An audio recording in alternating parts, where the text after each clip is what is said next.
लोकसभा चुनाव परिणाम आ गए हैं। अब बात करते हैं उस फैक्टर की जो इस बार पूरे चुनाव अभियान के दौरान भाजपा, कांग्रेस समेत सभी राजनीतिक दलों के एजेंडे में रहा।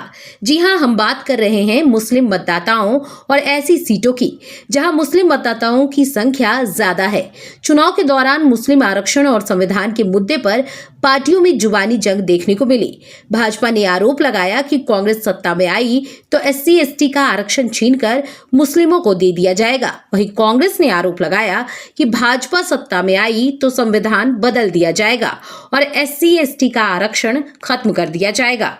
इन सब दावों के बीच चुनाव परिणाम में जो देखने को मिला उससे काफी हद तक यह साफ हो गया है कि भाजपा का SC/ST का आरक्षण छीनकर मुस्लिमों को देने का आरोप कुछ रास नहीं आया। इसका अंदाजा इसी बात से लगाया जा सकता है कि भाजपा को मुस्लिम बहुल लोकसभा सीटों में से 30% सीटों पर नुकसान उठाना पड़ा। इसके विपरीत समाजवादी पार्टी को पिछले बार के मुकाबले 3 गुना से ज्यादा सीट का फायदा हुआ। आइए विस्तार से जानते हैं मुस्लिम बहुल सीटों के बारे में। पहले बताती हूँ पिछले लोकसभा चुनाव का हाल। 2019 में हुए लोकसभा चुनाव में जिन सीटों पर 20% से ज्यादा मुस्लिम मतदाता थे, उन 96 सीटों में से भाजपा को 46 सीटें मिली थी।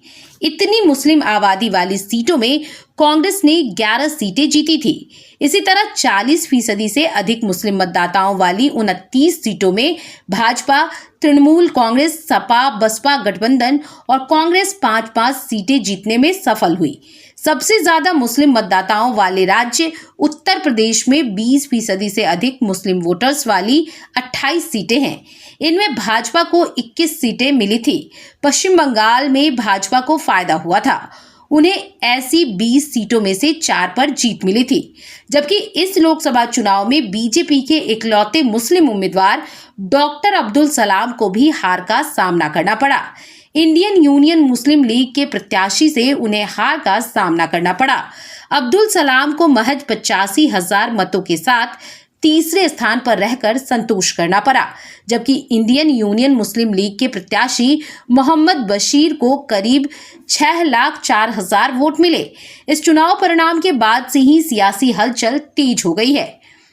लोकसभा चुनाव नतीजों से बहुजन समाज पार्टी का सुपड़ा साफ होने के बाद मायावती भड़क गई हैं।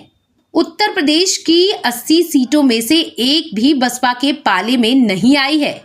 रिजल्ट के बाद पहली बार बसपा सुप्रीमो मायावती की प्रतिक्रिया सामने आई है। उन्होंने मुस्लिम मतदाताओं से अपनी नाराजगी जताई। माया ने कहा कि पिछले कई चुनावों और इस बार लोकसभा चुनाव में उचित प्रतिनिधित्व देने के बावजूद मुस्लिम समाज बसपा को ठीक से समझ नहीं पा रहा है। अब ऐसी स्थिति में आगे इनको काफी सोच समझकर ही चुनाव में मौका दिया जाएगा, ताकि पार्टी को भविष्य में इस बार की तरह भयंकर नुकसान न हो।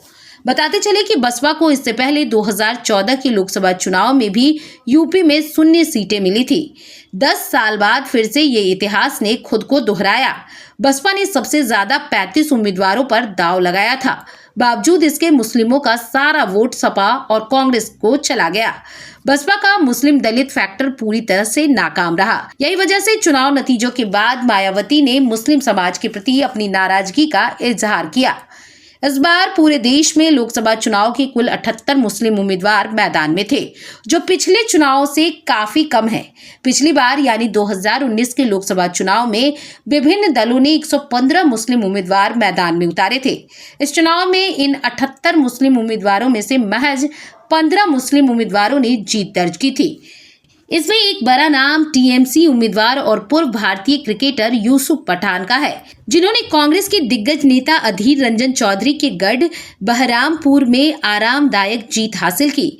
उधर ऑल इंडिया मजलिस-ए-इत्तेहादुल मुस्लिमीन प्रमुख असदुद्दीन ओवैसी ने अपना गढ़ बचाते हुए बीजेपी की माधवी लता पर 3,38,000 वोटों के अंतर से जीत हासिल की।